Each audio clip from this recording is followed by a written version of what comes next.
Oh no, I was just telling you, we are finally now unmuted for episode 6 of the Brews and Baseball podcast. Welcome back, everybody. What's going on? Good evening, ladies and gentlemen. Ladies and gentlemen, boys and girls, folks around the world, welcome back to the Brews and Baseball podcast edition, episode 6, number 6. Of Brews and Baseball, our podcast edition. He's Reese. I'm Owen. Thank you for joining us on this fine Wednesday evening, day 2/3, depending on where you are in the world, of the World Baseball Classic. The 2023 World Baseball Classic is officially underway. It is officially day 2/day 3, wherever you might be. I think it's just day 2, really. So we're going to go day 2 of the World Baseball Classic. We have a great show lined up for you here at Brews and Baseball. Before we dive in really quickly, just want to say thank you to those of you who have joined our family, our group, the people associated with the Brews and Baseball brand. We appreciate you, however you found us, whether it's YouTube, the shorts, the TikTok, anything that we post. If you're interacting with it, we see you, we appreciate you. Thank you so much for being the Brews and Baseball people, fans, supporters. You guys are the best. Y'all are the best. I truly mean that. Including all of the people in the chat, like Frankus Aurelius, who got here even before the stream started. Obviously, he is put on his pink gloves that he wears for all of the streams, and he also has 3 arms, thus 3 hands, as his normal wave is in the chat. Correct. Very excited for him to be here. Yeah, man, 6 episodes. And we've got a new thing in this kind of a situation that's happening, because not only is there spring training, but we also have World Baseball Classic. World Baseball Classic. For the first time in 6 years, the WBC is back. It's better than ever. And honestly, I'm just excited for more baseball that's not just spring training games. All these games are televised in some way. We're going to be breaking down the full World Baseball Classic outlook through at least, up until the 2 games that have already been, up to the point where we've seen 2 games played already. So, we'll go through the rest of the big picture as far as the World Baseball Classic, what we expect from the tournament up until the beginning of the Major League season, which starts on March 30th of this year. Really 22 days away from today, 21 days by the time you're hearing this, if you're listening to this on our podcasting platforms, namely Spotify, but also anchor.fm/Brews and Baseball, all one word. But thank you to those of you who have joined us in any capacity throughout our little adventure here in 2023. We have been really excited by what we're putting together. We've got a lot of big plans for where we're going, and we are on what I would say is a really just good track for the rest of the year. Yeah, and also baseball is coming up, like you said, within a month or so. You can smell it. It's almost like when you drive by a restaurant or something like that, or you smell a barbecue in the distance. You can smell it, and the anticipation builds, and it's also very exciting. Now, I will have to say, what is a barbecue without beer? The greatest segue that I could ever come up with in the history of time to lead you into our introduction for tonight's beer. Mr. Boba Papi, if you will. Oh, I will, Mr. Risberto. I will. Today's beer from, once again, our friends, the good people at Trustworthy Brewing Company in Burbank, California.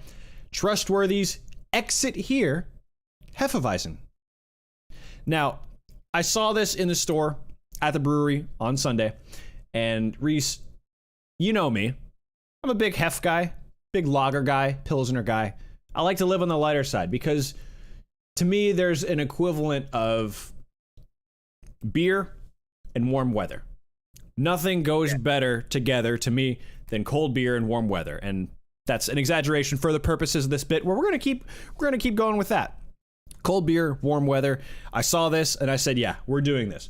Now, the reason I wanted to do this beer today, this Exit Here Hefeweizen, the reason I wanted to do that beer today is because the moment I saw the name of the beer, I immediately thought of the Atlanta Metro. MARTA, as it's called to those of us in the A. The Atlanta Metro. Now, on the Atlanta Metro, and I'm sure this is the case all around the country, but I heard it just so clearly in my head, the way the Atlanta Metro tells you what stop you're at. For example, it'll say, our next station is Lindbergh Station. And the following sentence station is Fulton County Stadium. Turner Field. Sorry, hold on. Just exit for the ballpark. couldn't have done it better myself, honestly. I mean, this is the fourth name for an Atlanta ballpark in my lifetime. Third actual physical space. They renamed Truist Park from SunTrust just because of the merger between the two banks. Anyways, the reason this came to mind is because I just heard it in my head so clearly from the Atlanta Metro. When you get off at a certain station, the announcer will say, "This is Lindbergh Station. Exit here for," and then it'll list off of a few things that are in the area. Exit here for the world of Coca-Cola and things like that. And I was just like, I don't know why that popped into my head first, but it did, and we're going to run with that as our beer for this evening. Exit here. I'm sorry, just a quick sidebar, because I just imagine it's like, exit here for the world of Coca-Cola, and like shining elevator levels of Coke just rush into the subway car. And you're just going like, that's it. I just thought that was funny. Yeah, but it's yes, just back to what you were saying. Yeah, it's just every station has one of those where it's like, exit here for Northside Hospital, for example, the hospital I was born at in Atlanta. So it's things like that. It popped into my head instantly, and it was just this very vivid memory. I mean, we would take MARTA a lot when I lived in Atlanta, just because we happened to live close to, you know, one of the key kind of stations to accessing it. The only problem with Atlanta and the Metro, besides the fact that it's not great, is the fact that you have to be near a certain place just to get on one of the lines. And if you're not kind of within a few mile radius of that, then it almost makes no point. I mean, people still will drive to the station and then park their car and take that to the airport, because it goes straight to Hartsfield-Jackson Atlanta International Airport, one of the busiest airports in the world. But yeah, it just popped into my head when I saw this beer at the brewery on Sunday, and I went, that's the one. I'm doing that one. So for my beer introduction, Masters of the English language, I'm telling you, masters of the English language, and we haven't had a drop yet. And Not a single morsel. We are, as the kids say, goated when it comes to speaking the English language. So for tonight's beer, Exit Here Hefeweizen from the good people at Trustworthy Brewing Company, we've got ourselves a 5.1 ABV Hefeweizen. There's no hops, no flavor notes on the side of this. It's just a Hefeweizen. I enjoy a good Hefeweizen, so I'm excited to dive into this one. I'm expecting this beer to remind me a lot of a beer that our roommate would bring home when the two of us used to live together. And, you know, he'd bring home some German beer. We'd have a couple of glasses. Hefeweizen gang, Ricardo. Exactly. You are correct. This is the Hefeweizen gang. At least I would say I'm part of the Hefeweizen gang. Reese is more of a high ABV IPA kind of guy, but we had that last night. If you missed it, just tune in for the full VOD going live tomorrow morning. Baseball Jimmy, howdy. Thanks for showing up, fellas. Appreciate all of you. We're going to dive into tonight's beer. Let's do it. And here we go. I'm thinking there are kind of two outcomes with this. Yep. We either get the trustworthy standard, which means like it is a solid Hefeweizen, but the second option, and kind of what I'm hoping for, is a sort of a t-shirt Pilsner sort of a thing, where it has a little flavor that might blend the identities a little bit. Mm-hmm. So let's see what happens. Yeah. This is part of the show. I'm even going to turn things up here so I can. Oh, here he goes. The sound of beer. Sound. Baseball Jimmy would like to know, Reese, what AAA team is that hat? Well, it's funny because this is actually, I have to like take off my headphones. But... And turn up your thingy a little bit. Your preamp. It's too low now. Oh, it's too low now? That's not good. I got to put it back up here then. Yeah. You see the number on the back here, 1955. It's for the Seattle Rainiers. So I think this is a retro cap, but don't quote me on that because I don't remember. But the AAA team that you're thinking of is the Tacoma Rainiers, which were named after the Seattle Rainiers, which is what this hat is. And oddly enough, the first owner, I think, of the Rainiers who bought it, even though Mount Rainier is a mountain originally, he owned Rainier Beer. It's just one of those beer connections coming back. We have. You don't have to. It's not your bad. You're doing great, Baseball Jimmy. We're Jimmy. Just glad you're here. Jimmy, you're doing great. You're showing up for the boys. We're just glad you're here. That's it. And now, let's see if we can get some first and pour-ins going. Listen, we're building a community of Brews and Baseball boys here. You know, we're trying to build a community. Boys who like beer, boys who like baseball, girls who like beer, girls who like baseball, non-binary people who like baseball. We are for all of the people here at Brews and Baseball. We just happen to be two Brews and Baseball boys. Two brew boys, baseball boys, sports boys. You know? You feel me? There are two criteria are necessary, and three if you are of legal age. The first one, do you have a pulse? Doesn't matter necessarily what you identify as long as you have a pulse, that's good. We'll take it. Do you enjoy the baseball? I think that's got to be an essential when we talk about this show. Maybe branch off into other sports a little bit. And then the third one is, do you like beer? Or are you willing to follow the yellow brick road with us, if you will? Yeah. More of a golden brick road. Or alternatively, do you just enjoy this banter? Because I frankly enjoy the banter above most everything else. I won't say the beer because I do like beer. And I do like Reese and I do like baseball. So all those things kind of tick all the boxes for us here. But, you know, we've got what we've got. We're all we got. We're all we need. You, the community, our friends, thank you all for joining us. We're going to jump right into this beer. I think my head has gone down a little bit. There's a little bit of residue in the bottom of mine, so we'll see how this goes. I'm writing in my diary, so just give me a second. Dear diary, Owen finally said in public that he likes me. I might pop the question later.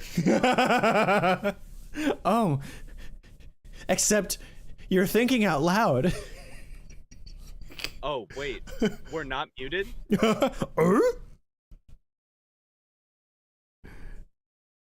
Oy has 4 subs today. I wish even with my glasses, I looked at that and I was just like, I'm not sure entirely what that says. Yes, we did stream today. Oh, you did. I don't know if I got a note. I don't even know. I'm pretty sure one of us made sure to subscribe, but we'll do. I'm gonna do that right now. I'm gonna go over to Baseball Jimmy and we're gonna subscribe because Baseball Jimmy is Baseball Jimmy. He is that dude, and there it is. The official subscription from the Brews and Baseball boys. How's your beer looking? Yours looking about good? Oh yeah, I'm ready to go. Do you want to do a first and sip and I can complete the whole subscribing situation and we'll go from there? It's first and sipping time. Here we go. First and sipping.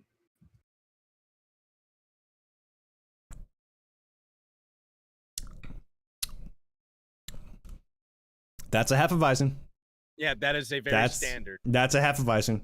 It's a good one. It's what you need when you go and get a Hefeweizen.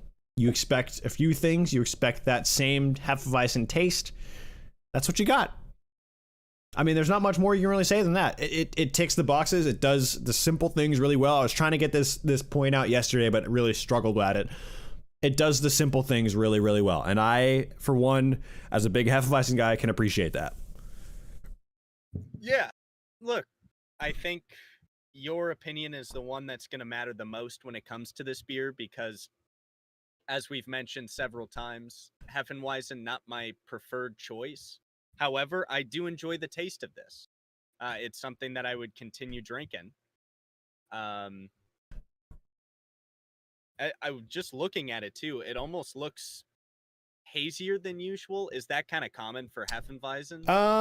It's not light. If it's hazy. Yeah, not particularly. I think this is I mean, I don't know if it's these cans, but it definitely feels like a darker Hefeweizen than I'm used to seeing. That's not a bad thing. It's still good. I mean, I'm seeing little bits of the residue we saw yesterday. I'm wondering if it might be something that happens with our fridge, or just some of the ones that they have in the to-go cans, the to-go cans versus if you were to order this at the brewery. But that said, it's still really, really good, and I really do enjoy it. It is slightly darker than most Hefeweizens, but it doesn't affect the taste at all. It's more a visual thing. So yeah, just really enjoy what they presented us today. A good solid beer, good little bit of good little Hefeweizen, good little entry in their German beer catalog, if you will. It's a style that is hard to master for sure, and obviously the Germans, it's a German beer. They've got it down to a T. If you go and to your local liquor store, or some of the bigger liquor stores, you'll probably be able to find some of the bigger German breweries, and they have Hefeweizens. But Trustworthy's sneakily, if you can't find anything from a big brewery and you need a Hefeweizen, I think this is a solid entry. I really do. Yeah. We didn't talk about a rating system beforehand. Obviously, there's a big one right away. Exits. Mm-hmm. I don't think those are technically neon signs, but those old retro signs of the old motels and stuff like that. Right. That's also on there. 5.1 ABV or 51. I think out of Go ahead. I was gonna say, just out of 5.1, we've had some higher numbers lately for our rating system. I think it's time to go back down a little lower. So I like out of 5.1. And I like the neon sign, just generic kind of neon sign, neon exit maybe. I was gonna say freeway exit, but more so just like exit to get off of a road. I think a lot of the signs from Cars, the film, are coming to mind. So just something of that ilk, 5.1 exit signs on kind of 5.1 neon exit signs, I guess, to put it completely. There's just like 5 signs that are way too close to each other, and then like there's one that just got hit by something, but only that one. Yeah. And it's also like kind of in the middle of the collection too, so you're kind of like, wait, how did just this one fall? Yeah, right. Was a specific targeted attack or something like that. So you guys ever think you're kind of promoting this beer? I mean, that's kind of the idea. Well, yeah, I think that's kind of the idea. Yeah. Promoting the beer the best we can, and because we want to we want to showcase our, I guess, preferences as far as beer goes, but also just to spotlight some of the local breweries that may not get as much love. And I guess our goal, really holistically, would just be to develop relationships with breweries, with brewers, and kind of connect with people over a shared love for beer. And if there's extensions of that go into the baseball space, great. If there's extensions of that go into the into really any other space, then great. But it's not ultimately like, hey, let's promote all these beers for free. It's more so just like, we have our preferences as it comes to beers. We want to share those with people who will stop by for whatever reason, and that's that. Listen, we got to earn our time in the major leagues. Sometimes we got to play in the minor leagues, and the minor leagues are not as compensated as the average major leaguer, we would say. Mm-hmm. So it's all right. We're going to get there. We're going to get there for sure, where people are going to pay us to do full commercials for the beer and stuff like that. We're just giving them a taste for now. Yeah. And Jimmy, we have you here for the baseball and the banter. Yeah. That's... And that's part of the reason this show is the way it is because we enjoy all of the things that we say we're going to provide. We enjoy banter, we enjoy brews, and we enjoy baseball. So there's going to be a little bit of everything for everyone.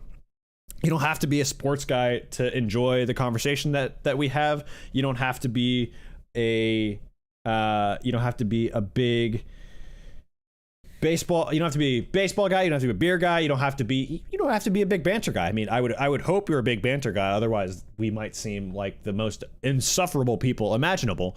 But we poke fun at each other on a regular basis. Just we do what we do. I'm here because I think you guys are funny guys and you bring entertainment, and I love to talk baseball. Then Jimmy, you are in the right place, because I like to think we provide those things. Reese and I go back, what is it at this point, like 8 years? We've been friends for like eight or I don't even know how many years, but we've been very close friends for quite a while now, and it's time we share that along with the shared sense of humor and the banter and the beer with our friends, with people who discover us like yourself. So again, thank you. And we have a good time doing this. Genuinely, it's work. We put in the work, but we love what we do. That's the bottom line. And thanks, Baseball Jimmy, for that compliment. And let's dispense with this stuff. Let's give the people what they want. We've given them some banter, a little bit about the beer. We got to do the initial ratings before we go any further, though. We do, yes. And then we just got to talk about some baseball. Mm-hmm. I was doing the New York Cans earlier. Some global baseball. Man's gonna make me cry. You gotta make you cry. Too much. That was a little too much finger action. Enough to make you happy. I do agree. This does really look like orange juice, but not the stuff you find in the supermarket, like the farm orange juice. Yeah, that doesn't go through, like the high processed blades and all that sort of stuff. Yeah, like fresh squeezed, like freshly squeezed orange juice. Out of 5.1 exit signs. 5.1 neon exit signs. Neon exit signs. Yeah. Excuse me for my discretion. Boy, I don't know, man. I think I'll go with a 3. A 3 to start. It's a good beer. I enjoy drinking it. Is it my preference? No. And like I said earlier in the program, you are a Heffenweiser guy, part of the Heffenweisen gang, if you will. Yep. The Heffa gang. Heffenweisen. Heffa gang. I would say everybody should rely more on your review of it than Misa. I'm going to go with, on that note, I'm going to go with 3.7. I think there's a lot of really good things about this beer. I think initially, first thought, the color can be kind of, the color of the beer as far as Hefeweizens go, it is a little murkier and darker. I wonder if that's just the batch we got or these cans, but it's a little bit, it's a bit of a jarring feeling to see that at first. It still tastes great. It still tastes like a good Hefeweizen. I do enjoy it. It is a really, really solid Hefeweizen. I think it's just the presentation that is causing me to second guess it. But again, like with our ratings for all of our beers, it can get better over the course of the show. So stay tuned for the end of it, or for the edited recap that you'll see on Monday of next week, when we kind of sit down and go through these and try to figure out what we really think of it. We'll have a better idea of that. But for now, 3.7 is my rating for the Exit Here Hefeweizen from Trustworthy Brewing Company. Shout out to Trustworthy. Shout out to them. Baseball Jimmy saying the shorts are fire. Thank you. We appreciate it. We try our best to work hard and give the entertainment for those. Yeah, Reese really does the lion's share from the creative perspective for the kind of game stuff. I try to throw in a little bit of flair myself, as much as I can, but I know that as far as the creativity and the bits, Reese just knocks it out of the park every single week. So again, I commend him every week, but I can't not commend him on the work that he does on the shorts and the materials every single week. Yeah, no, it's that's the second part of the fun.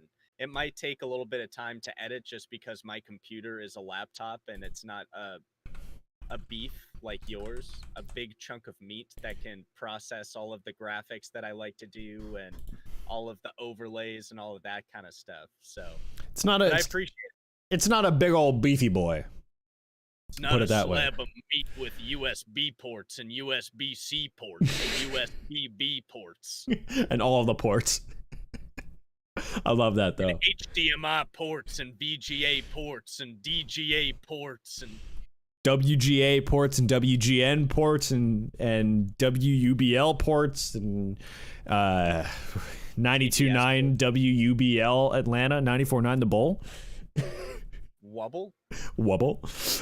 Let's get to some baseball talk, shall we? I think it's time we really jump into the World Baseball Classic. We've been teasing this for a little bit, teased it at the start of the show, but I think it's really time we jump into what I think should be a really fascinating World Baseball Classic this year. We haven't had one of these for 6 years, Reese. It's been 6 whole years since the last World Baseball Classic. Our old roommate from college and another friend of ours from college and I went to the championship game. Another friend and I, just two of us, went to the semifinals against Japan a few years ago when it was in LA. And those games were really just a ton of fun. The Japan game wasn't as fun because the weather was just awful. I mean, March in LA can be kind of hit or miss, and that year it was a total miss. This year, it's been a total miss. I mean, that year too. That year wasn't great either. But that game specifically. The final, though, was absolutely... One conspiracy theory is that MLB only plans the World Baseball Classic in weird weather years like this. That's they just know when it's going to be. A very anon-level conspiracy that is completely untrue that I also hope will take the interwebs at some point. And it just has like a harshly edited picture of Manfred just like this or something like that. What was that movie a couple of years ago with what was it, Gerard Butler, or was it Russell Crowe or Gerard Butler? The one about the storm, they can like control the weather with this geostorm. That's Gerard Butler. Butler, yeah. So that's the one that I'm thinking of. I think Manfred secretly has one of those and just kind of changes it as he sees fit. So I'm expecting the final this year and the semifinal to be just, for LA standards, horrible weather. It's like a June day in Seattle, but in LA this is considered just terrifyingly bad weather. I mean, it was like high 50 or like low 50s, rainy, a little breezy, just chilly, just not a great day for baseball, honestly. But the game was a close game, USA against Japan. USA took that one and then eventually beat Puerto Rico in the final. The Puerto Rico game, that was electric. I mean, Dodger Stadium was packed to the brim, 55,000 people. Puerto Rico fans making noise all game, USA fans making noise all game. It was just an electric ball game. And you and I were talking about this a little earlier. I wanted to talk about, specifically when we get to the US, the difference in the roster strength from 6 years ago. USA is in Pool C, so we'll get to that in a little bit. But I think just as far as general thoughts for the World Baseball Classic, Reese, what comes to mind first for you when we talk World Baseball Classic 2023? Well, I think I kind of been lightly grazing across the social medias, looking at what people have said, not only so far, but also what people have said prior to, and how much exposure it's gotten. Because, like you said, the roster strength has strengthened, I think, for sure. Sorry, roster strength is strengthened. That is a quote that I'm going to just run with for the rest of the show now. Yeah. And as because of that will cause even more exposure. But when I was kind of combing through stuff and say like YouTube or other social media sites, it's being talked about, but maybe not as much as I was anticipating it would, given the new bolster and roster strength. that's only my initial thoughts off of the top without judging anybody in particular. I will say the one video that jumped out at me was John Boy Media. I think it was the Chris Rose podcast, whatever that one is called. Yeah. But the title basically said, if USA doesn't win, does that mean it's a failure? And I thought that was interesting. I didn't have time to watch it, but I kind of was thinking, it's like, well, with the bolstering of the rosters and stuff like that, and I think with baseball becoming more of a world game, I don't think, and we've never had dominance of baseball like we've had in basketball in the Olympics or anything like that. So I'll be interested to watch that, but and also to talk about it with you, because you have the experience of going to these games and experiencing the vibe and how people are responding to this sort of competition. Yeah, I mean, 2023 initially looks like it's going to be a much more compelling tournament than 2017. And that's not a knock on 2017. 2017, I had a lot of fun following the tournament all throughout spring training. The thing that I guess kind of bothers me a little bit, and you could make this argument at the World Cup in most years, but the World Cup, excuse me, the World Cup, oh, these beers. The World Cup is usually played in the middle of the summer, right? And that's typically the club off season for most leagues around the world. I think the U.S. in Major League Soccer, that's the only exception. I think that's the only one that plays during the summer. But all the other leagues, Europe, Spain, Spain, England, Italy, France, Germany, etc., all of the major leagues are on their summer breaks when the World Cup is usually played. The World Baseball Classic is it's right in the middle of spring training, the middle to kind of end of spring training. And so it's not like these guys haven't been playing and haven't been, getting their reps in, but they're still kind of shaking a little bit of the rust off, from their off season. Now, does the World Baseball Classic mean that players have spent a little more time in their own offseason kind of training and getting ready after they, commit to playing? Because I think Mike Trout for the U.S. was one of the first players to kind of commit, and he was obviously named captain. But I think he's one of the first players to commit to playing in the WBC. So you have to think that he had this circled for a while, and he's been training and really getting ready, getting his body ready, getting fit for it. So it could be one of those things where people take it much more seriously now that they realize that, hey, the U.S. winning in 2017 is a lot bigger deal than I think a lot of people are making it out to be. And so it becomes one of these things. I mean, you have guys who could easily play for the U.S. national team. Jock Peterson, Marcus Stroman, the 2017 MVP of the entire tournament. He's not even playing for the U.S. this year. Jock Peterson's playing for Israel. Marcus Stroman, Taiwan Walker, Lars Nootbaar is playing for Japan. Who's half Japanese. He's playing for Japan. The list goes on. Tommy Edmonds playing for Korea. Like, it's one of those things where you would think those guys would have a really good shot at making the U.S. roster, in a normal year. But because so many players that historically have not played in these kinds of events have started to commit to it, it means that this is probably going to be a lot better and more compelling of a tournament than in years past. And that's, again, not a knock on previous years. Yeah, I think so too, because look, I would say baseball is an American invention. It came from things from Europe and all that kind of stuff, and learning games from indigenous cultures, that sort of thing. But it's an American game, and most of the players, I would say, are concentrated in America or have ties to America, citizenship, that sort of thing. And then, of course, you have the big populations in Asia, and now Europe is starting to rise a little bit. And of course, Central America, South America has always been prominent in baseball. I think it's good to kind of split everybody up, because nobody wants to take on a Warriors team in a tournament. Nobody is going to show up. And one of the things that I noticed too is that even with the strength in rosters, and I think with even more advertising about it, there weren't a lot of people in the seats, given that these games were played in different countries and maybe the popularity of baseball is still blossoming. But when I looked in there and I was thinking, oh man, Netherlands and Cuba, these are two pretty powerhouse teams that I would love to go see. And the stadium is like a third full at best. Yeah.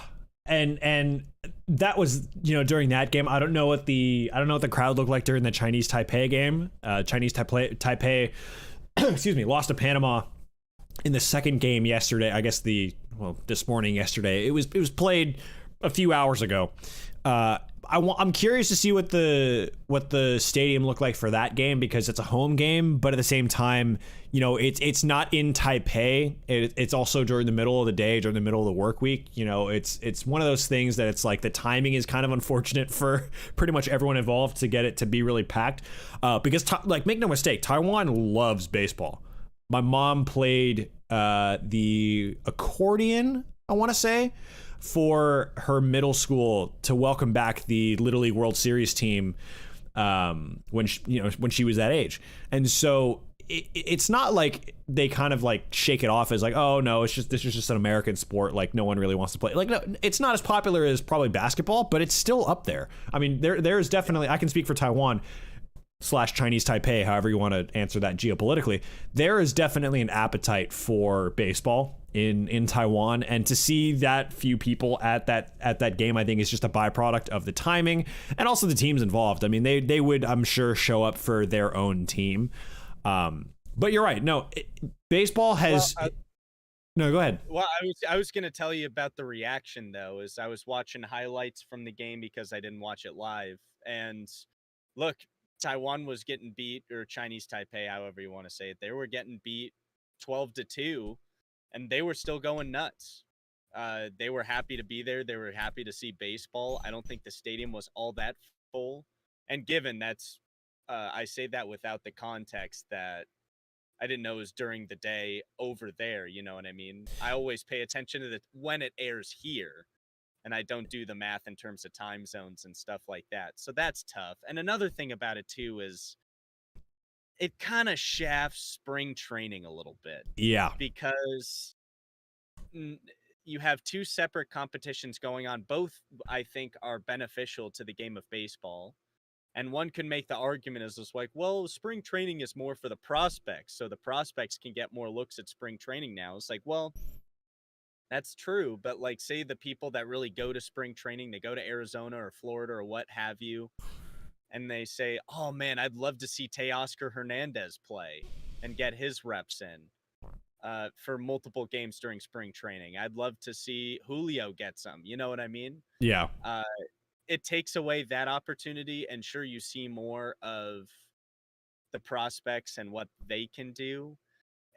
It's just so tough to combine those two competitions at the same time. I hope that in the future we can maybe delay it or have some sort of alternate arrangement every 4 years or something like that.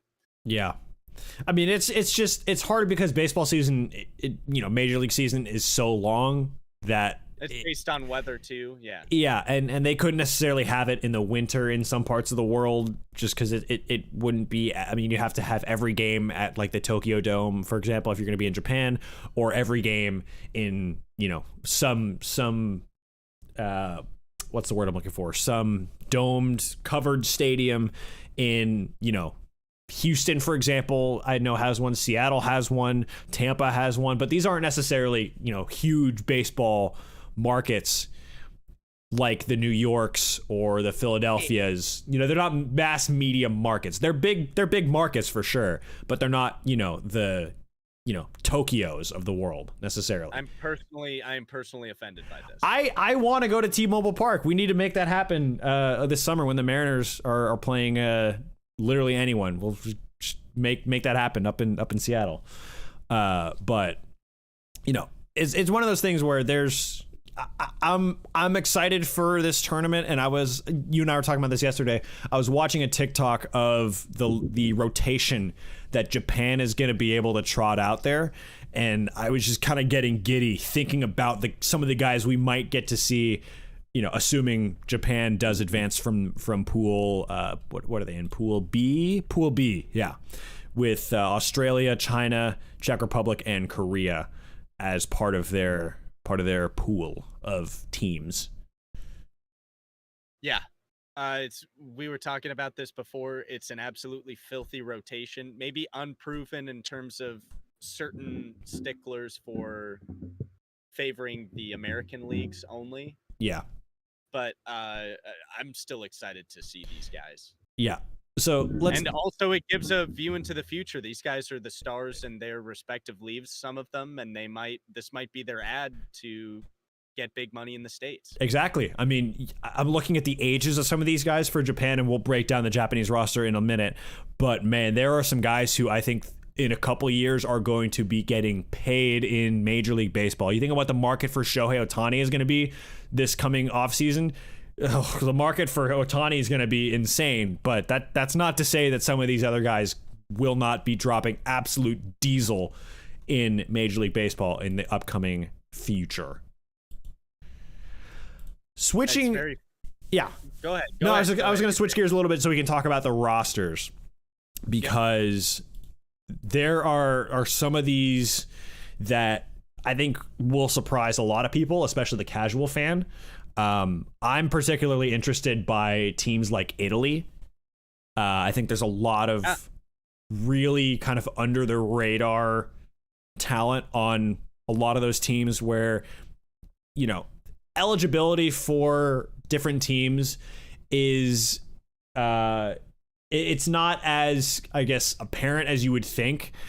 Because it's a lot of players who their ancestry traces back to this country. I was reading the criteria the other day to play for certain countries, because I was like, Lars Nootbaar, Lars Nootbaar's mom is Japanese, so that would check out. Like, I would be, if I was athletic or any sort of talented whatsoever at anything, then I would be eligible to play for Chinese Taipei. Not that I would, but or not that I could, because again, lack of talent and literally everything else, but I would be by the guidelines eligible to play for Chinese Taipei.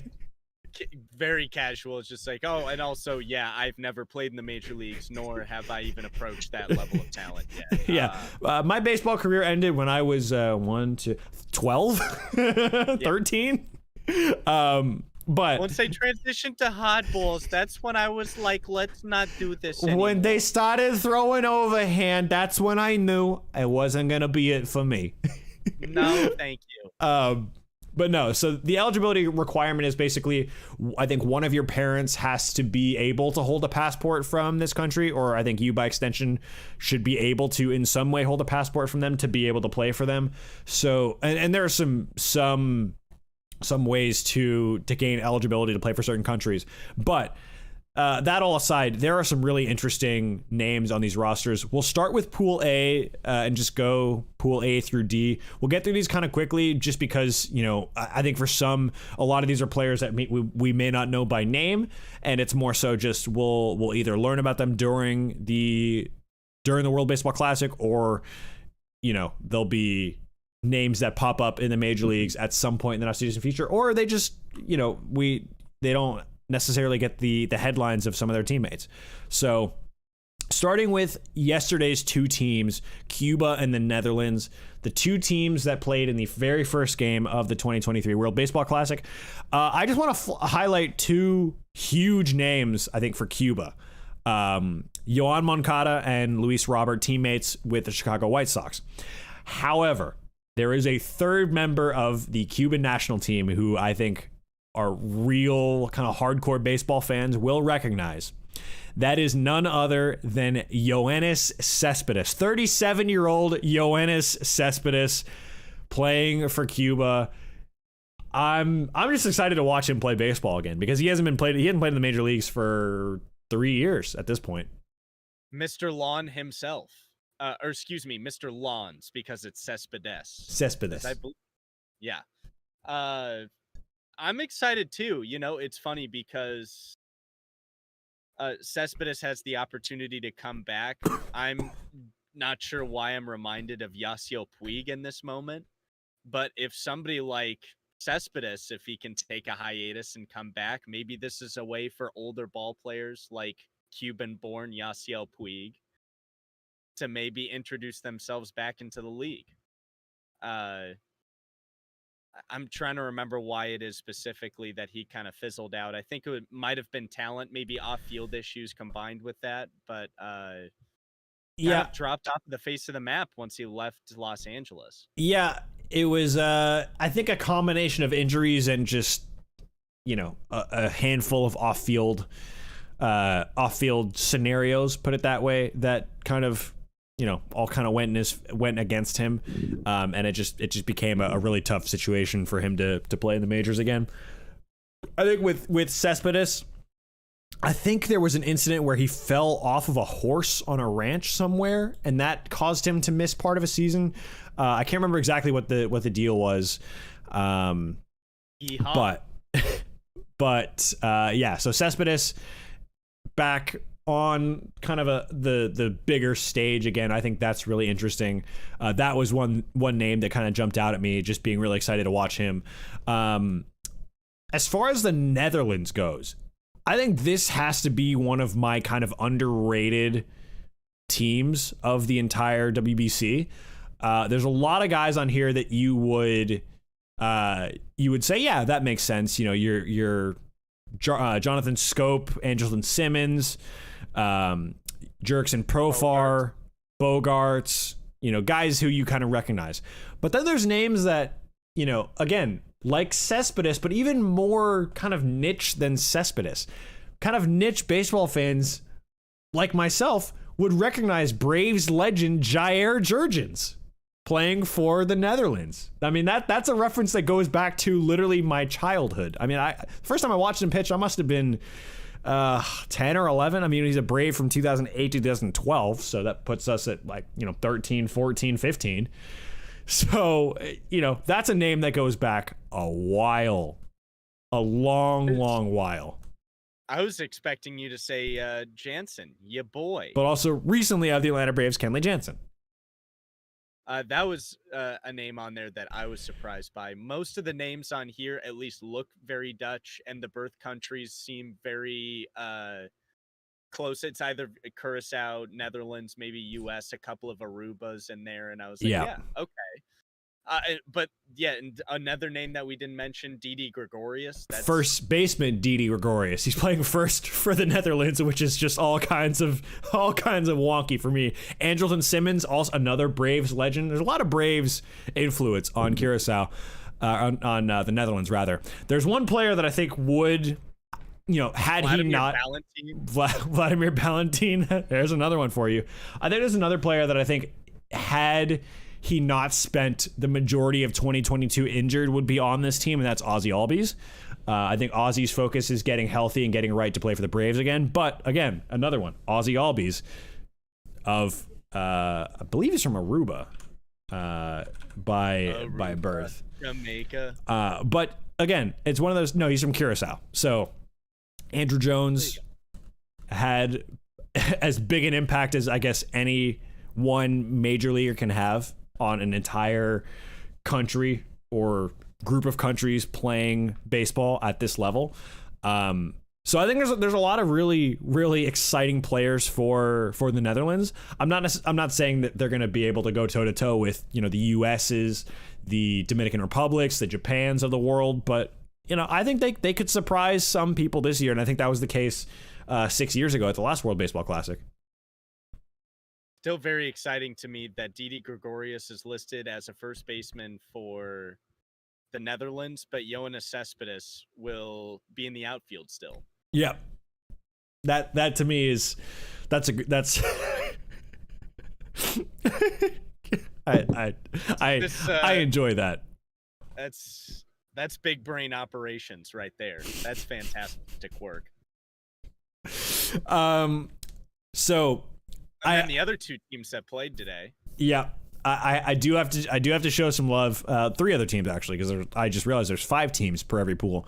I want to show some love to Chinese Taipei, even though I honestly I'm not familiar with a lot of the players. I think Zhu Wei Lin and Yu Chang are the only 2 players that I kind of know of, both of the Sox. Listen, when I was a kid, when we were younger, Chen Ming Wong was kind of the big name from Taiwan. He was the major kind of face of Major League Baseball. Whoever he played for, that was who all of Taiwan was kind of behind. And at the time, it was the Yankees. So really, he was the only one that I kind of grew up knowing all that much. Of course, I haven't spent, extended amounts of time in Taiwan. I haven't been back to Taiwan since like right before the last WBC, basically. So it's been a minute, but I think, yeah, there's something that. Go ahead. No, go ahead. I was just gonna say, like I said earlier, there's an appetite for baseball in Taiwan, but it just hasn't really reached that level where there's like tons of major leaguers. But I think that point might be coming soon. We'll see. Well, and along those lines, what I think will help too is I'm scrolling through the roster here. All of the people on the roster, their birth country is Taiwan. Not that it matters, but I think that can be of benefit to not only their team chemistry, but also to fan interaction. It's like, hey, we're Taiwanese, actual Taiwanese, and we are representing the Taiwanese people, all of that good stuff. And it kind of singles themselves out in a way because American players have to branch out in order to get away from the super team that would be the U.S. if they didn't regulate it in some way. Could you imagine if the Chinese Taipei roster for the World Baseball Classic included my name? And for those of you who aren't familiar, I have one of the whitest last names possible. And you just see a bunch of like typical Chinese names. There's one guy who uses his, I think, indigenous Taiwanese name. Taiwan, Atlanta, Taiwan.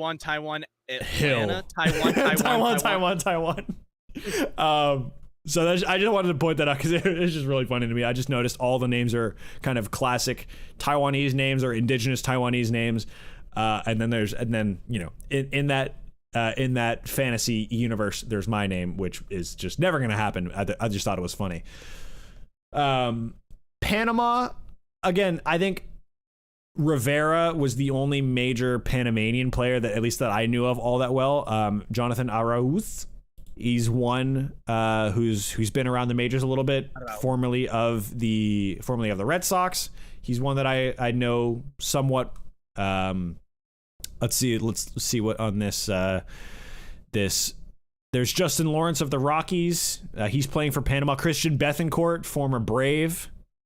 So there's Bethancourt was the one that I recognized. Yeah. Which one? Bethancourt. Yeah.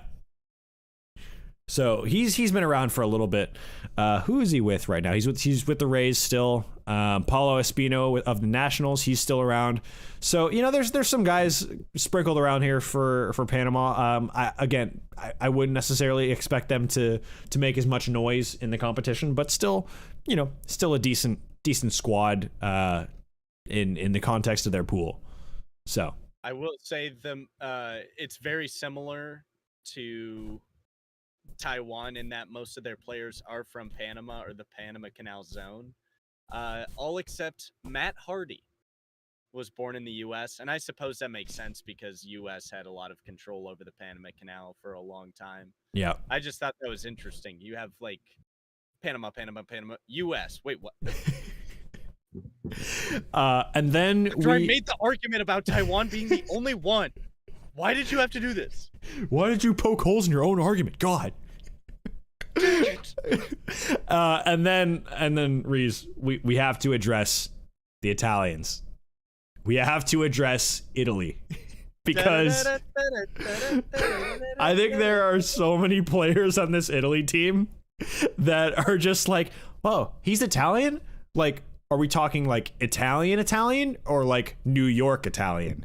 And are we talking Matt Festa Italian or Matt Harvey Italian, Joe Biagini Italian, David Fletcher Italian, Vinny Pasquantino Italian? Or I just think to the general fan, if your name ends in a vowel, I think you'll be on their side. Especially in like, I. No, I promise I'm Italian. I love Olive Garden. What you It's like if your name ends with an O or an I, you're Italian, especially an IO or something like that, then you're Italian. Key, what if one of the things that had to happen was if you were an American that was supposed to play for another team, you had to sit down in a room and it was just two people like an interrogation and say, like, for Italy, it's just like, so what kind of milk do you put in your coffee in the morning? And the guy is just like, I don't know, it's probably like whole milk or something like that. And they just go. And he doesn't get picked for the team. It's like, you are not Italian. Some names also of note outside of the ones we've mentioned. Nicky Lopez, speedster for the Royals. Andre Palante of the St. Louis Cardinals. Mentioned Matt Harvey, Matt Festa of the Seattle Mariners. And then I want to shout out, where is he on this list? Joey Marciano of the San Francisco Giants minor league affiliate, solely because his birthday is the exact same as mine, as is JP Crawford's, January 11th, 1995. Want to know a fun fact about Italy's team that'll tickle your motorcycle? Guess who's the manager of the Italian ball club? Mike Piazza. It's a Mikey P. Mikey Peets. Mikey Peets. Brews and Baseball legend. Mike Piazza. Yeah, fantastic. Fettuccine, says Ricardo in the chat. Fettuccine. Joe Torre was not available. No, he was not. Thoroughly Italian Joe Torre. Tony La Russa's still asleep. Oh, God. Those are the most two Italian names I know in the league right now. Oh, I enjoy that a lot. So that's Terry Francona Italian? Terry. I'm pretty sure Tito's Italian. I mean, his nickname's Tito. I would assume. Tito. I would assume he's Italian, but I don't want to again. Coach Michael Jordan. Yeah, in the minors, the Chicago White Sox organization coached Michael Jordan. I'm pretty sure. Oh, because Tito Francona was his dad. Yeah, and his nickname is Tito as well.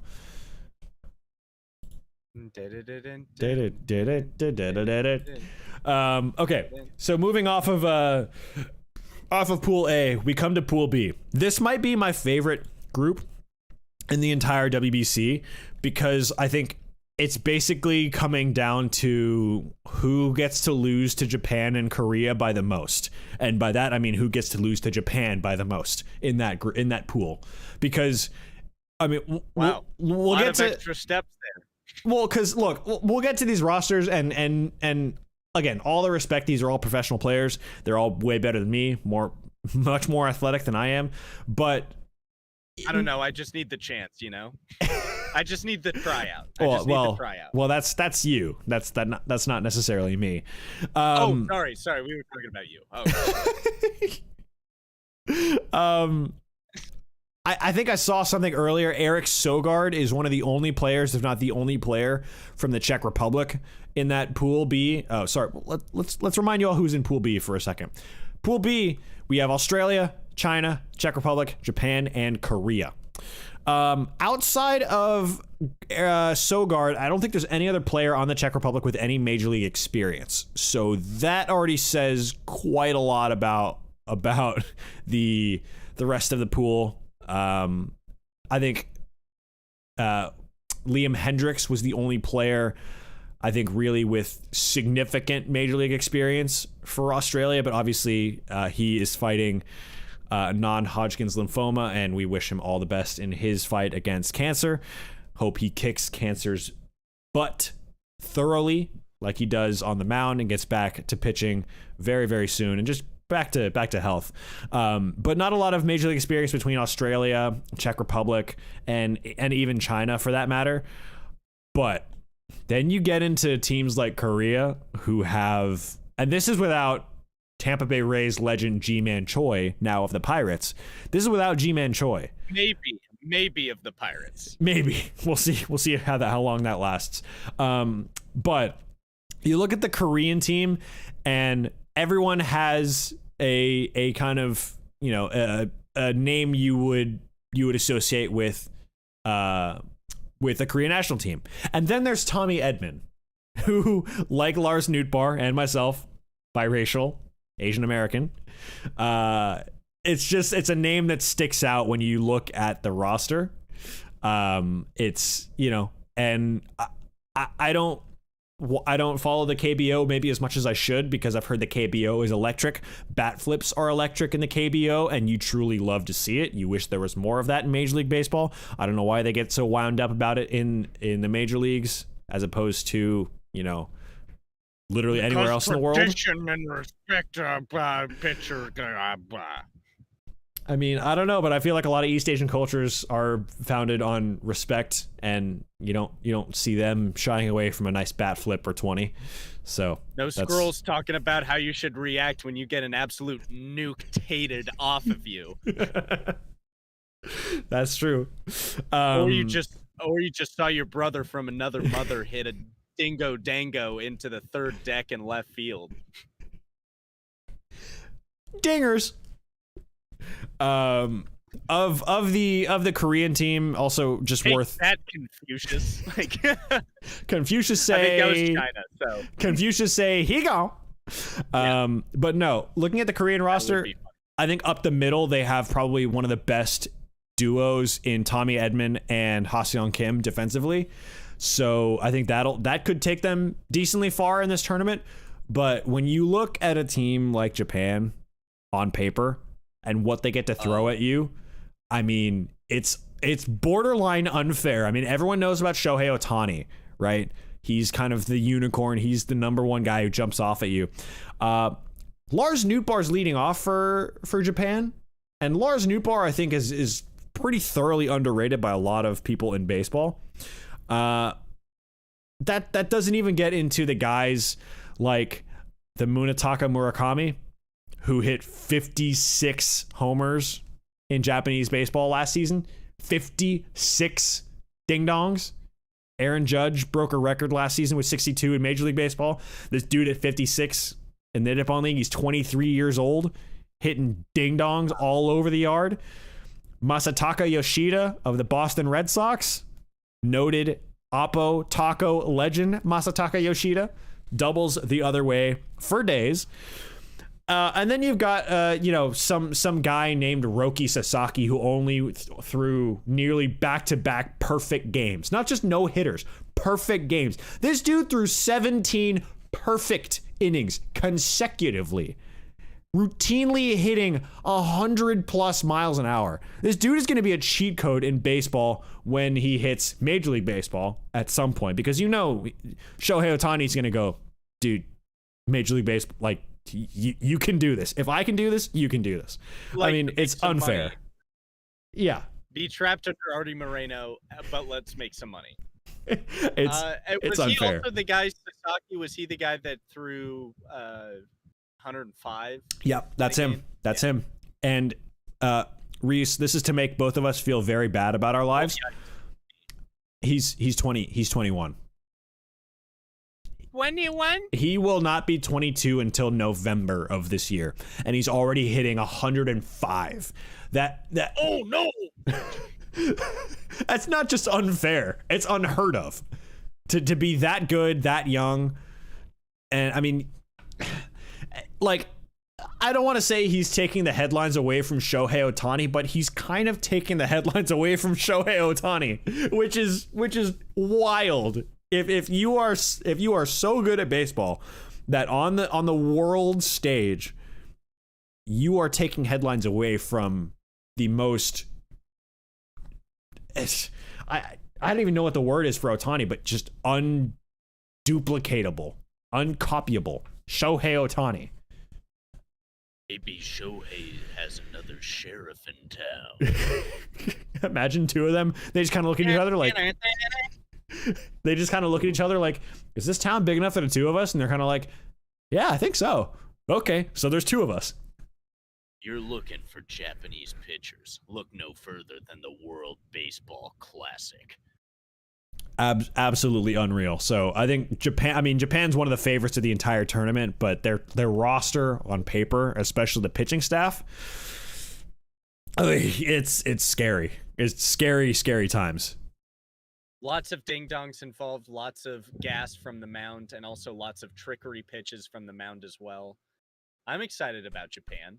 Yeah, and we didn't even mention Kodai Senga, who's kind of the newest export from Japan to Major League Baseball.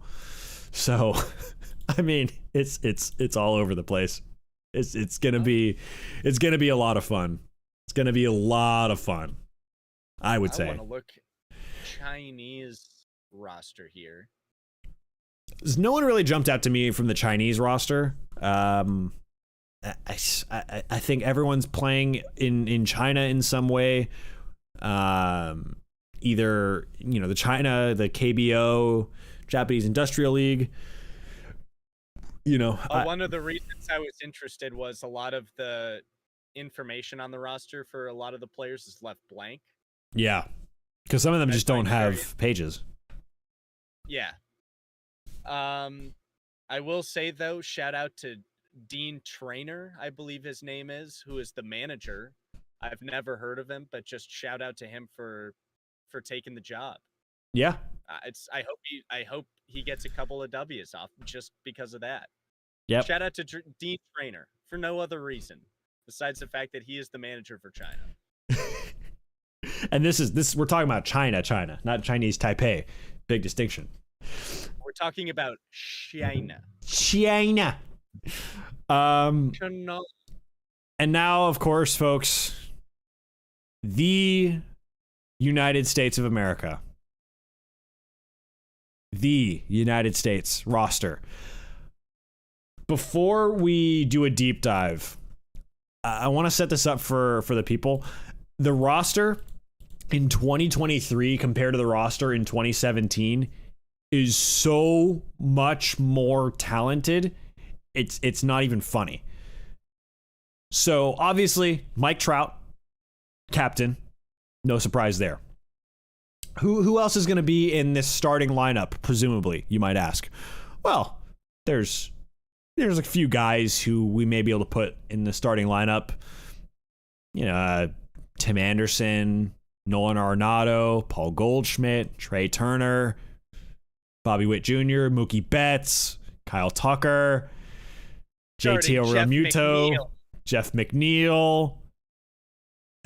It's Cedric Mullins. I mean, it's actually wild to me how good the U.S. team is this year compared to 2017.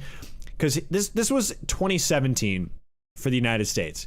It was, it was serviceable, I would say, compared to what it really could have been. But in 2017, here were some of the names on the U.S. national team. And this was obviously at the time it's a little different, but guys who got a lot of play: Christian Yelich, Giancarlo Stanton, Andrew McCutchen, Adam Jones, Daniel Murphy, Ian Kinsler, Eric Hosmer, Paul Goldschmidt and Arenado are both on those teams as well. Brandon Crawford, Buster Posey. Yeah, some really, really solid players. Guys are going to be in the Hall of Fame for sure. But the guy who jumps out on paper is Mike Trout. Mike Trout is the captain of the U.S. team in 2023 versus 2017. That's it. It's like having Messi or Ronaldo for your team. There's just no other equivalent, really. I mean, the only, I think, player who could rival his star right now would have been Aaron Judge. But sorry. You mean Mitch Haniger? He isn't on this, I don't think. No, he's not. It's funny, the Giants are playing the U.S. team in an exhibition game right now, and Mitch Haniger doubled off of whoever the pitcher was for the U.S. Yeah. It was tough to let him go, but I'm also okay with Teoscar. I just hope he doesn't pull a Jesse Winker. That's all I'm saying. All I'm saying. Also, a big addition to the United States team that you have yet to mention, and I think it's criminal that you didn't, is that the hitting coach for the American team I is was none other I was getting there. than Kangas Gongas himself, the kid, Ken Griffey Jr. You also have Michael Young, Texas Rangers legend, Michael Young. Texas Rangers legend. As the VP pitcher. You got yourself a little bit of Andy Pettit as the pitching coach, Brian Mickles as a bench coach, also known as Brian McCann. Former Brave Brian McCann, Andy Pettit, Dino Ebel. Question I did want to ask you, though, is if we were to take a similar statement for the Japanese roster and we did it to a Japanese baseball fan and we submitted the roster that we just read, they would say the same thing, potentially, right? It's like, wow, Sasaki is in this league. Would you say that the rosters are kind of equitable to the U.S. and star power in that way? I would say so, yeah. I would definitely say so. I mean, people have talked about Yoshida as someone who's going to tear up Major League Baseball based on what he did in Japan and kind of based on his star in Japan. So that's kind of the perception of all of these rosters, really. But among the big boys, we haven't even talked about the kind of the elephant in the room in the Dominican Republic. But there are some players on all of these rosters, namely the U.S. and Japan, that we've, at least of the ones we mentioned so far. If there was any real hole in the U.S. team, I would say it's probably the pitching staff. Both Nestor Cortez and Clayton Kershaw were supposed to pitch for the U.S., but both of them had to pull out with injuries. So, you know, the U.S. got some great relievers in there. No, but, that said, there are some really good pitchers for the U.S. You've got Daniel Bard, David Bednar, Kendall Graveman, former Mariner. You've got Adam Ottavino, Ryan Presley, Adam Wainwright on the mound, Devin Williams as well. You got a lot of really, really talented pitchers for the U.S. Yeah. So, like, I'm a reliever. Yeah, this is nothing to sniff at, really. Could it be better? Obviously, yeah. I mean, I think pretty much every roster could be better. But that U.S. team is a darn talented squad. Not like they haven't been in previous years, but it's just so much more incredible, I think, this year than in years past. Where they slammed the biggest of donguses for the tournament. At least that's the idea. Yep. Mexico has a couple players as well in that group. Mexico, United States, Colombia, UK, or Great Britain, and Canada are the other teams in this group. I know I don't want to spend too long of an episode on this, but some players of note for Mexico: Giovanni Gallegos of the Cardinals, Julio Urias, 37 wins over the last 2 seasons with a 2.57 ERA, microscopic. He's going to be getting the ball game 1, you would assume. Jose Urquidy of the Astros, Taijuan Walker I talked about earlier, Austin Barnes also of the Dodgers playing for Mexico, Rowdy Tellez of the Brewers, Luis Urias, Randy Arozarena, Alec Thomas, Alex Verdugo. They've got some players for sure. I think people are sleeping on Mexico, but they have a sneaky good, what I would call a sneaky good team. And not to mention, you keep forgetting the coaching staff, and you can't do that. Can't do it. It's a borderline racist remark. Vinny Castilla is a bench coach on the team. Put some respect on Vinny Castilla's name. Vinny Castilla, bench coach, Major League legend for Rockies Mexico. Legend, Vinny Castilla. Rockies legend Vinny Castilla. Exactly. No, they've got some very, very good players from Mexico. I think they're in good shape to scare a lot of people, particularly the U.S., which, by the way, the U.S. and Mexico game at Citi Field is officially sold out. So that is going to be one of the games. That's going to be one of the games of the tournament, I think, for the Classic. Respect. Over to Colombia. You are not clapping for baseball. Manfred orders us to clap for baseball when we sell out Citi Field in the brisk March winter. Yes, that's right. I said winter because it's still winter here for some reason. Okay, back to where we were going. back to our regularly scheduled programming. For Colombia, we've got, I'll get to this first. We've got two assistants you may recognize, Orlando Cabrera and Edgar Renteria for Colombia. There we go. See, I got to it first this time. Those are two big pickups right there. But no, for Colombia, we got a handful of really talented major leaguers. I think highlighted by Gio Urshela. We've got Oscar Mercado, Harold Ramirez, Julio Teheran, Braves legend Julio Teheran, Nabil Crismet of the San Diego Padres. Really all over the place. Just some solid players. I wouldn't expect them to go super far. I mean, I out of this group, I think it's between the U.S. and Mexico really for those top two spots. Colombia, I think, could make a run at it, but ultimately U.S. and Mexico, I think, are probably the better of the two teams. Oh no, I'm sorry, I'm reading the wrong one. I was reading Abraham Toro of Canada. We'll get to Canada in a second. Because he did the French ads for Thai France when he was on the U.S. team. He did the French accent for Thai France when the Thai France. He talked actual French.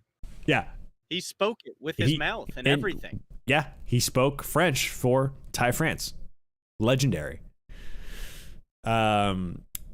Speaking of Canada and the Mariners, Matt Brash pitching for the Canadian team in this World Baseball Classic. That'll be good for him to get some work against some good hitters. Matt Brash of the Mariners, of course. John Axford, who hasn't been in the major leagues for quite some time, pitching for the Canadians this go around.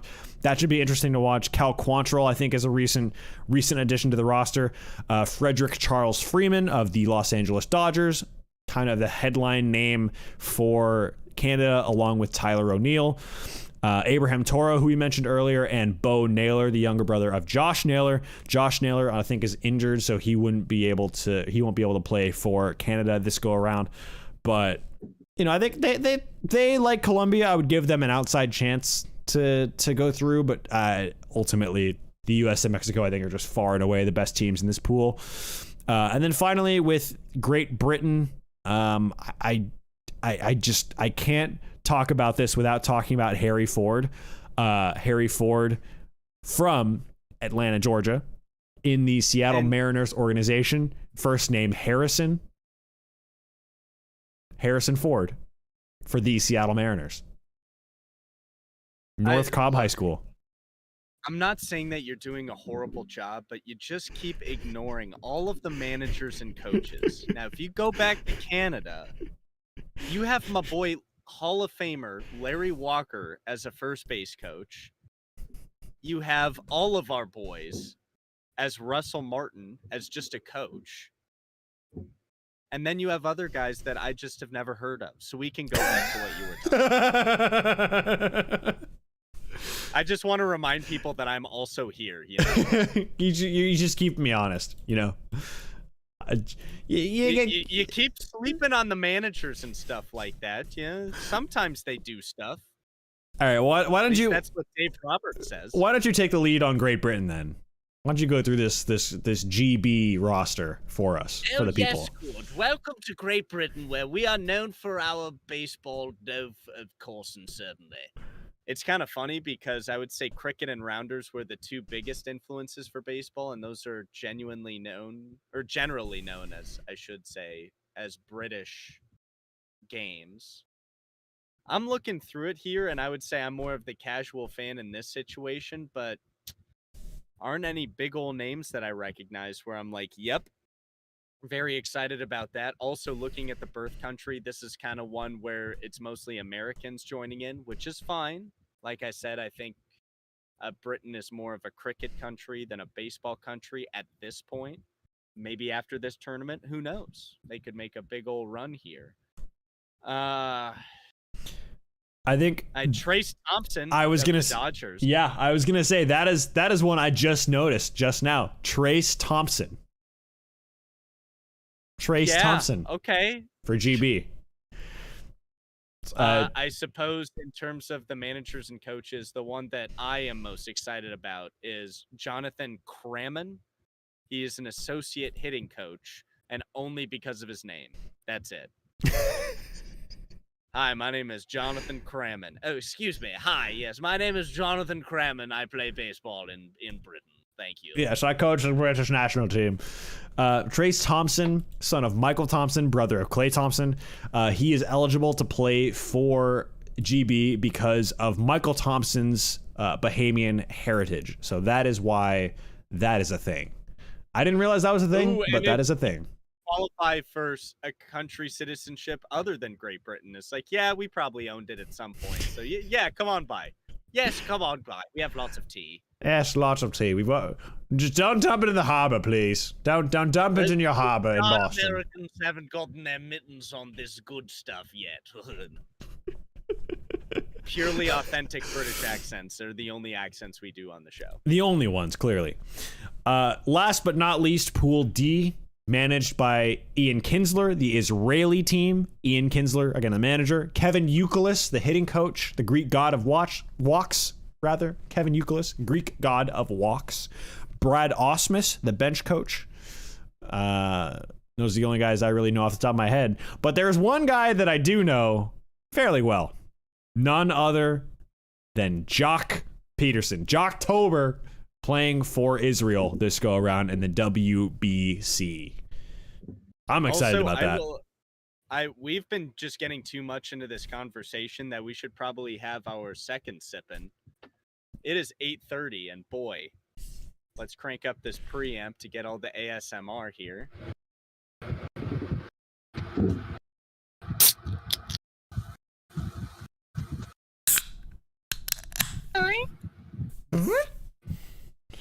And here we go for second pouring as we talk through the Israeli roster. I think just seeing Jock Peterson on that it just gave me life, honestly. It's Jocktober, as they say. It's always Jocktober. Yeah. Every month is Jocktober.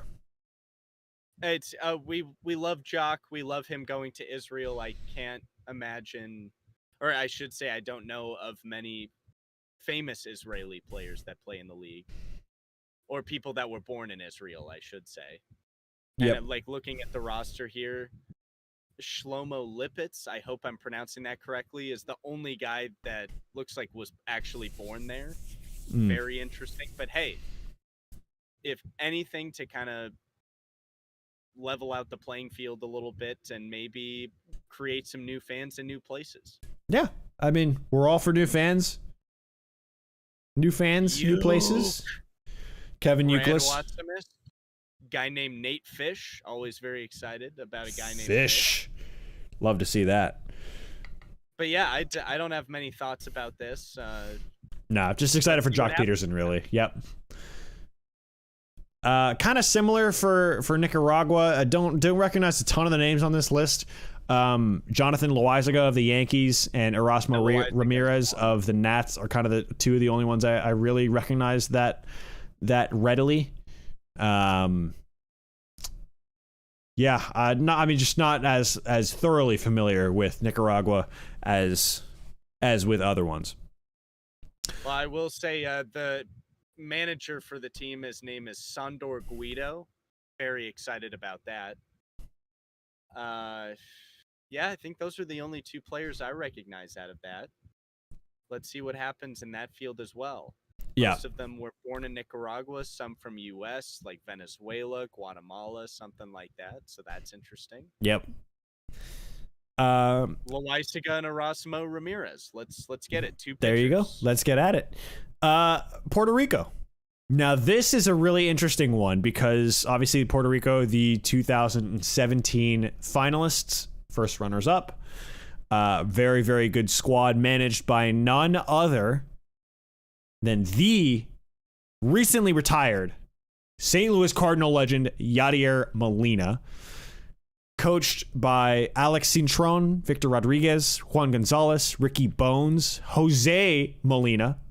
Name that Molina. Jose, thank you for playing. Name that Molina. Luis Rivera and Jose Rosado.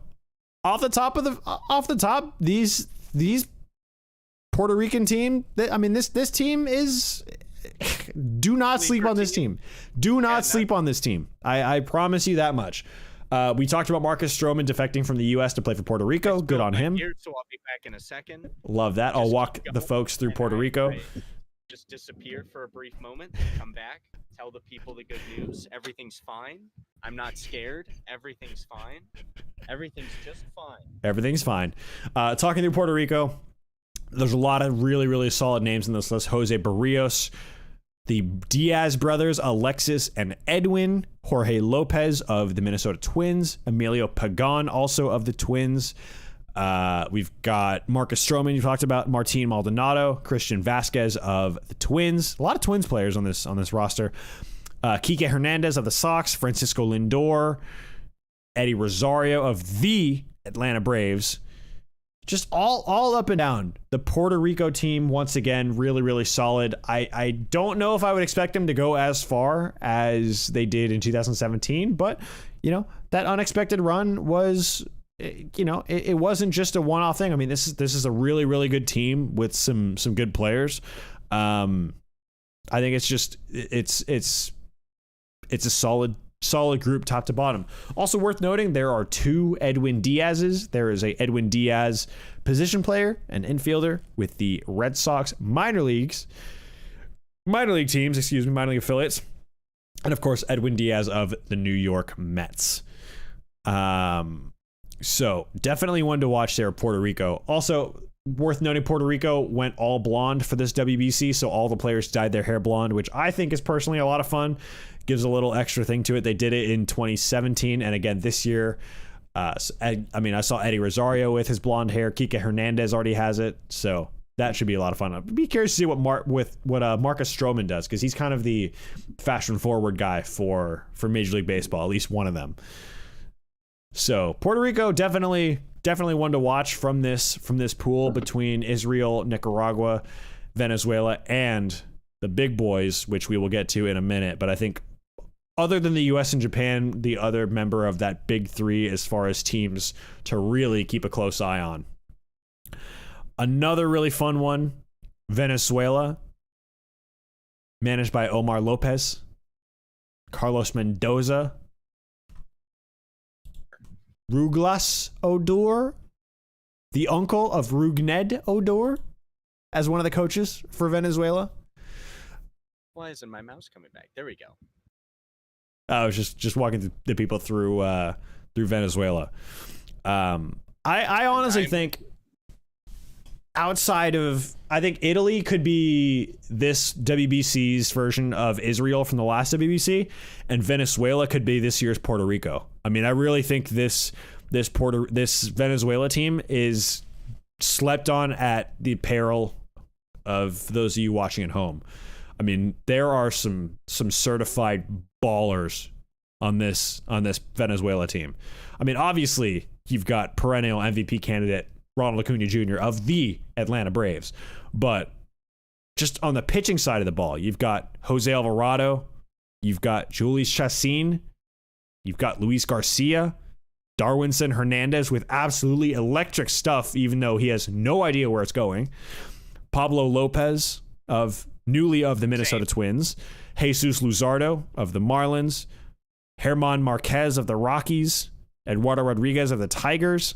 I mean, there's some players here. And then you get to the position players. You've got Salvi Perez behind the dish, Altuve, Arraez, Miguel Cabrera in his last season, Eduardo Escobar, Andres Jimenez, Luis Rengifo, Eugenio Suarez of the Seattle Mariners, Gleyber Torres of the Yankees, David Peralta, Anthony Santander, I mentioned him already, of the Atlanta Braves, Ronald Acuna Jr., cleared by the Braves to play in the World Baseball Classic. This should be a lot of fun. I mean, this team should be a lot of fun to watch.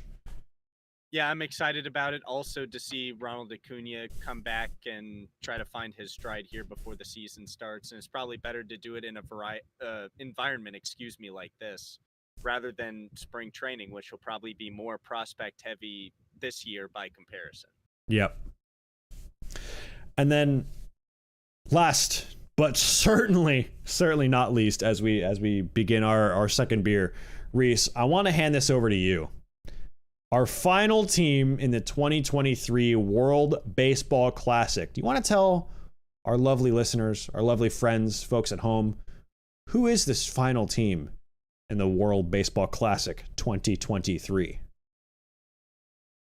I don't know, because I accidentally click out of all of the things. So I was gonna say Czech Republic. We haven't really talked about them yet. I briefly mentioned them, but Eric Sogard is the only player on that team with any major league experience. And I think most of them are amateur ball players. I don't think there's a huge major league. Your bit, but I just spilled my beer. I'm all frazzled. Miguel Cabrera is a manager. That makes me feel old. There's just a lot of emotions happening for me right now. We can try it again. Let me give you another tee up so you can jump into this one. It's the one big team we haven't mentioned yet, like the massive team we haven't mentioned yet. Do you want to? Yeah, it might as well be the Monstars, honestly. The lineup is scary. The pitching is scary. Reese, do you have an idea who I'm talking about? I don't know why I'm blank. I'm literally looking at all of the flags right now, and my mind is just like, no, dude, you don't know. Just throw in the towel. You already have one here. It helped clean up the beer. Just toss it. It's gone. Reese, my friend, the Dominican Republic, the final team in the World Baseball Classic. Last but not least, I think not the favorite, but one of the big three favorites in this year's WBC, the Dominican Republic. The one that was right at the center of my screen, and I just didn't trust myself. Okay, correct. Yeah, great. Things are going fine. Ha ha ha. Yeah, very stacked lineup. You got the Sandman in Sandy Alcantara. He of the Marlins. That's a huge pitcher right there. Mariner Diego Castillo. Always enjoy that. Gotta include my boy Johnny Quates. Camilo Doval. Luis Garcia. You also have to throw in Yimi Garcia in there, because Y in a Jimmy name, but backwards, is always great. Love that. Rafael Montero is just always great to say.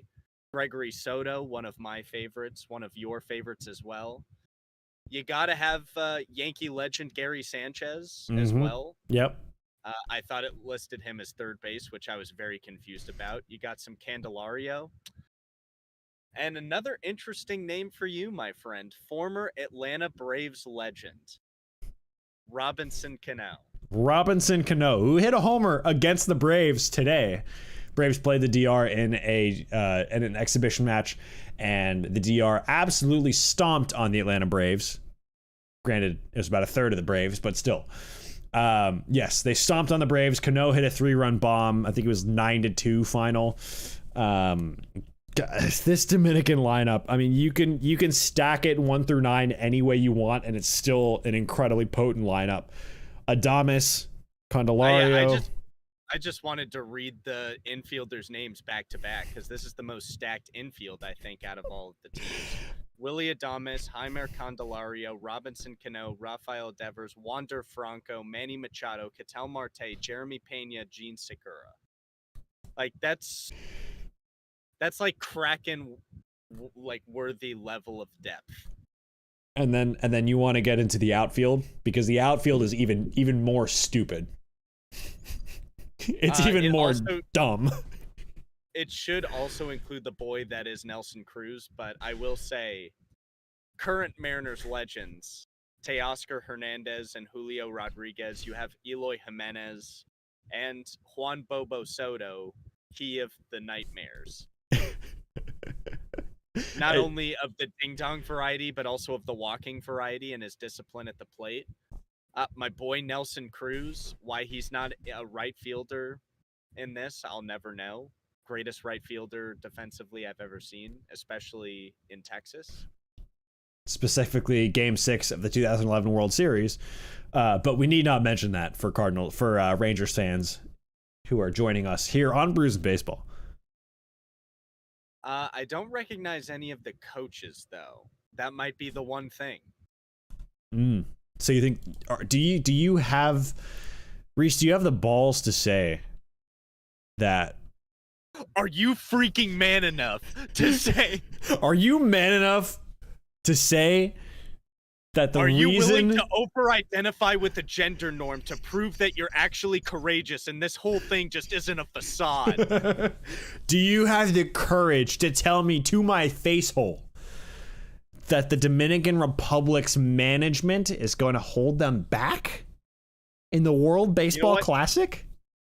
You know what, Skip? I'm going to say it. I think that that's the one thing that's going to make them fall to the United States is that they don't have absolute units as coaches. You have Ken Griffey Jr. as a hitting coach. Just like, hey, hit the ball better.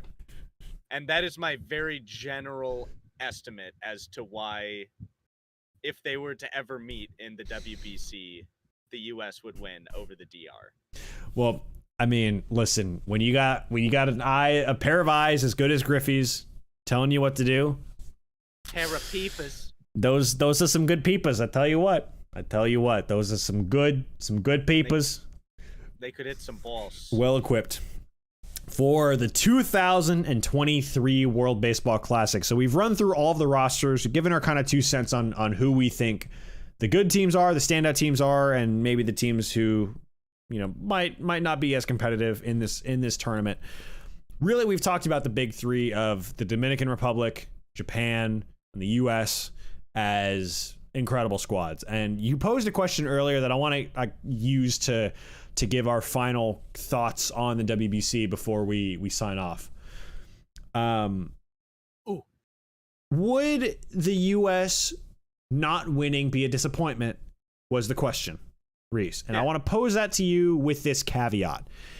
In light of all of the other teams, all of the other the big picture as far as the talent goes in this WBC, in light of all of that, would you still say that the U.S. not winning, not defending their WBC title from 2017, would not doing that be a failure?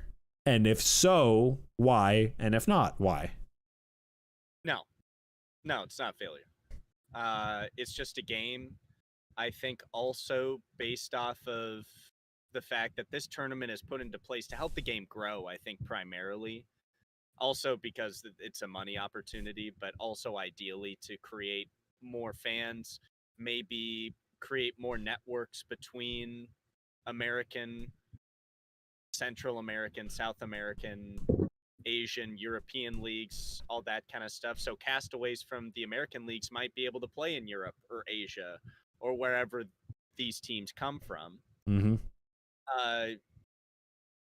I don't know why, maybe because we've already had a podcast that lightly brushed upon it, but like I think part of the reason why hockey grew a little bit in America too is that we beat the Soviets that one time, and we will talk about that one time that we beat the Soviets forever. And we had a lot of hockey, not only in the northern states and stuff like that, but we have it in like Dallas, of all places, Carolina, Florida, Tampa Bay, you know, that kind of stuff. So I'm thinking if the DR or another team like that, maybe say somebody like Taiwan, who has never really had an opportunity like this, beats the United States, I think that's nothing but positive for the game of baseball. Yeah.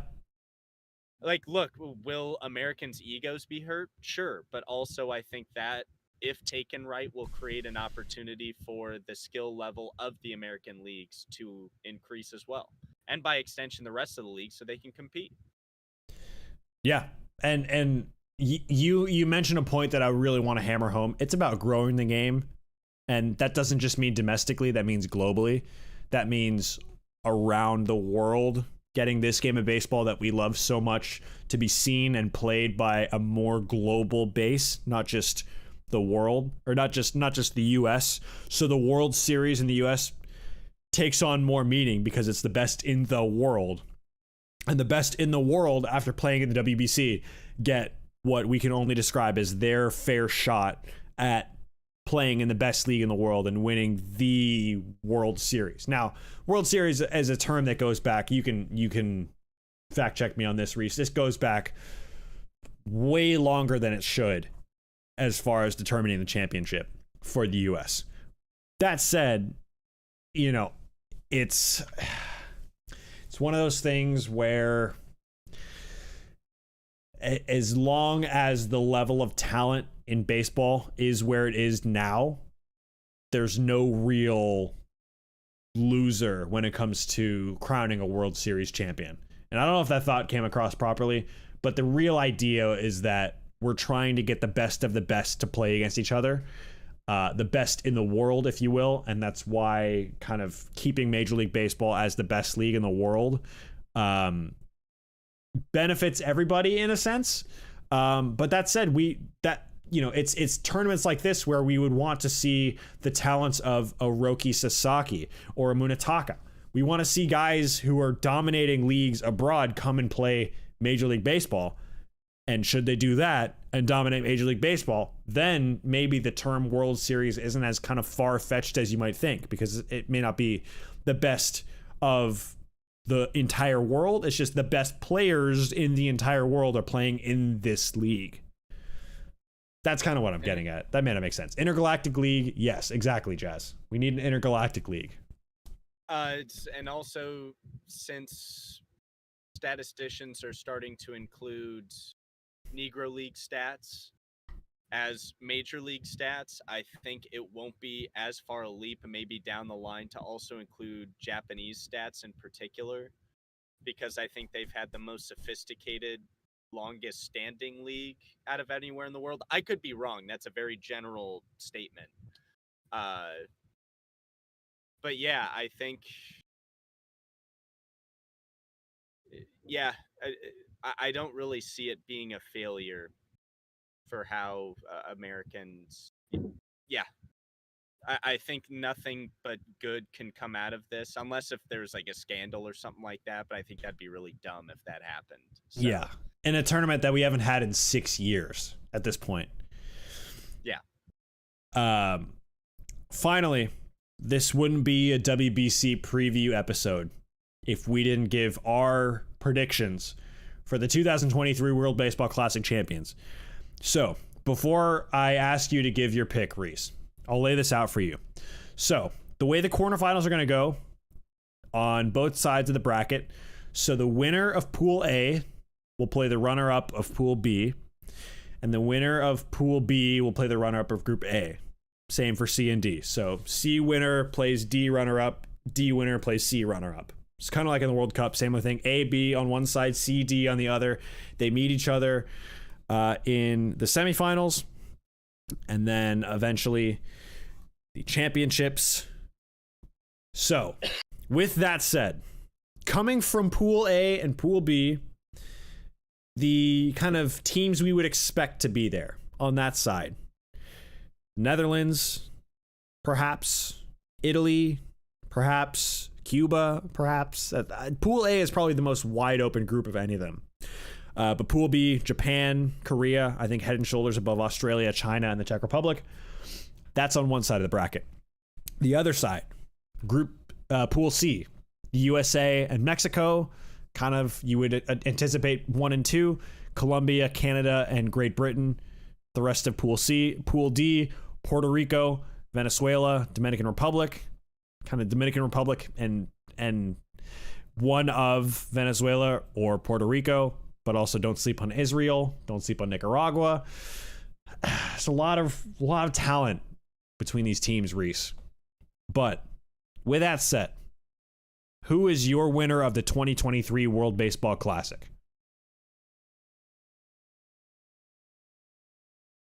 Going through all of the teams, I think it's going to be Japan.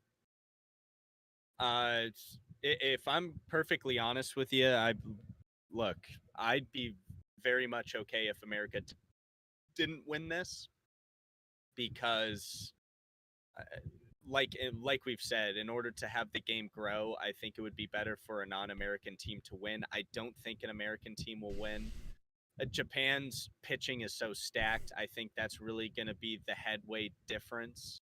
You have lots of great hitters, say for the infield we were talking about. I believe that was the DR. Yeah. Probably the most stacked infield out of everything. But I think really the Japanese pitching will take it over the edge, not only because of the talent, but because a couple of the pitchers that we mentioned haven't been exposed to American hitters as much. They haven't seen the kind of stuff that they can do. 105, very few people do that at all. And as a starter, I've never heard of that, at least in the modern era. No, it's absurd. It's absolutely absurd. And your pick is the exact same as mine. I got to see the U.S. win in person in 2017, and I had to say again that was an electric experience. I anticipate this year to be no different with the championships in Miami this year. I think we can expect nothing but a fabulous set of quarterfinal games and semifinal games. But I think at the end of the day, I think it's Japan. I think Japan's rotation, coupled with the offense led by baseball's very own unicorn, Shohei Ohtani, is going to carry them over the edge. I think if I were to give you a definite dark horse to make it all the way to the final, kind of like Puerto Rico last year, I'd say Venezuela. I'd say Venezuela has probably the best opportunity of any of the teams outside of the big three, if you will, to really make a run at it. But again, we talk about these on paper, but you got to play the game. And that's the beauty of this sport. That's the beauty of the WBC. And bring on some more. I'm ready. I'm fired up. Let's go. World Baseball Classic 2023. Yep, I'm ready to go for it too. And I think while Japan is my official pick, I would not mind at all if a country like Puerto Rico, Venezuela win, because like say for example Puerto Rico, hit with hurricanes, power loss, all of that kind of stuff. They've been dealing with some stuff not only through the pandemic but stuff after that as well. They've always been a big baseball hub. Edgar Martinez is from there. Most notable Puerto Riqueño I can think of at the current time, at least in terms of baseball. So I think if Japan didn't win it, I'd be very excited if a country like that, or say a newcomer like Italy or Israel, somehow managed to pull it together. Anaheim Angels of 2002 sort of a thing. I think that'd be a whole lot of fun. Yeah. And big for the countries too. Huge for the country. I'd throw Javi Lopez in there, former Braves legend, if you will, Javi Lopez, Puerto Rican. Gotta love it. But no, you're right. I think Puerto Rico, and we didn't even talk about Javi Baez as kind of one of the marquee players for Puerto Rico, which I'm scrolling back at that again. I feel like my baseball card should be revoked not talking about Javi Baez. Dude flashed the leather in the 2017 WBC. I don't know what else to say. He flashed some leather. Made a tag without even looking. I mean, it's just one of the plays of the decade, really. And the laser throw from Yachty, the tag, pinpoint.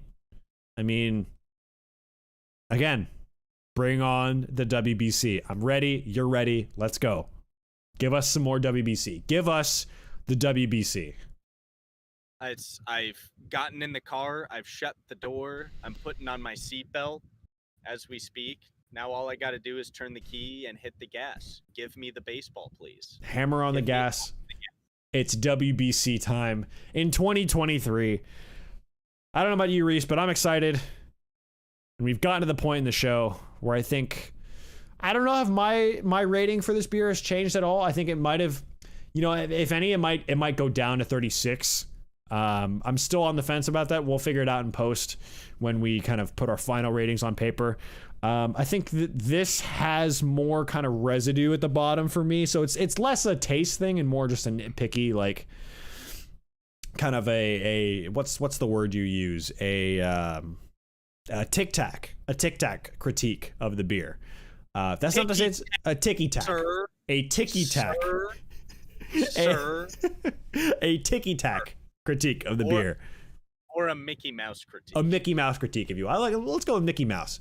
A Mickey Mouse critique of the beer, just the residue from the pour. But I don't think that. Like residue. Ho ho! I don't like how it looks. Ho ho! No, it doesn't change a whole lot though, and still a very good beer. So 37 out of 51 neon exit signs was our official. Where is it? Exit here. Our official rating for exit here. Hefeweizen 37. I think Reese, you had 30 out of 51. 5.1. Sorry, 3 out of 5.1 neon exit signs. 3.0. Ding. But ladies and gentlemen, boys and girls, folks around the world, that'll do it. That's Brews and Baseball, episode 6. Número 6, as they say en español. Número 6 de Brews and Baseball se acabó. Y bueno, estamos aquí talking about baseball.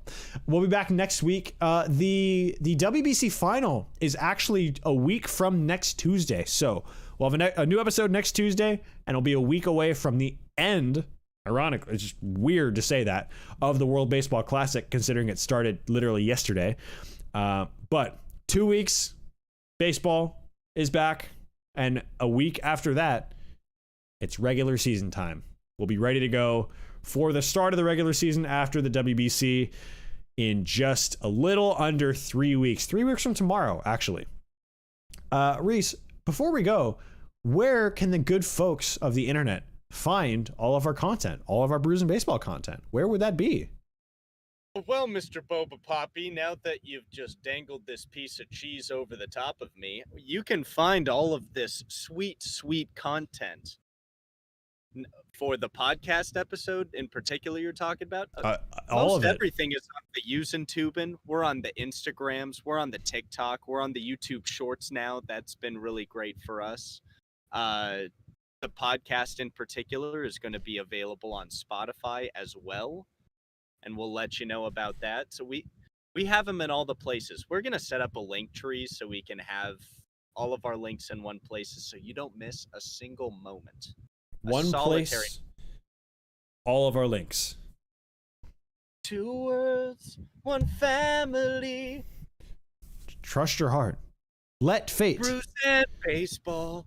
Together as one. Let fate decide.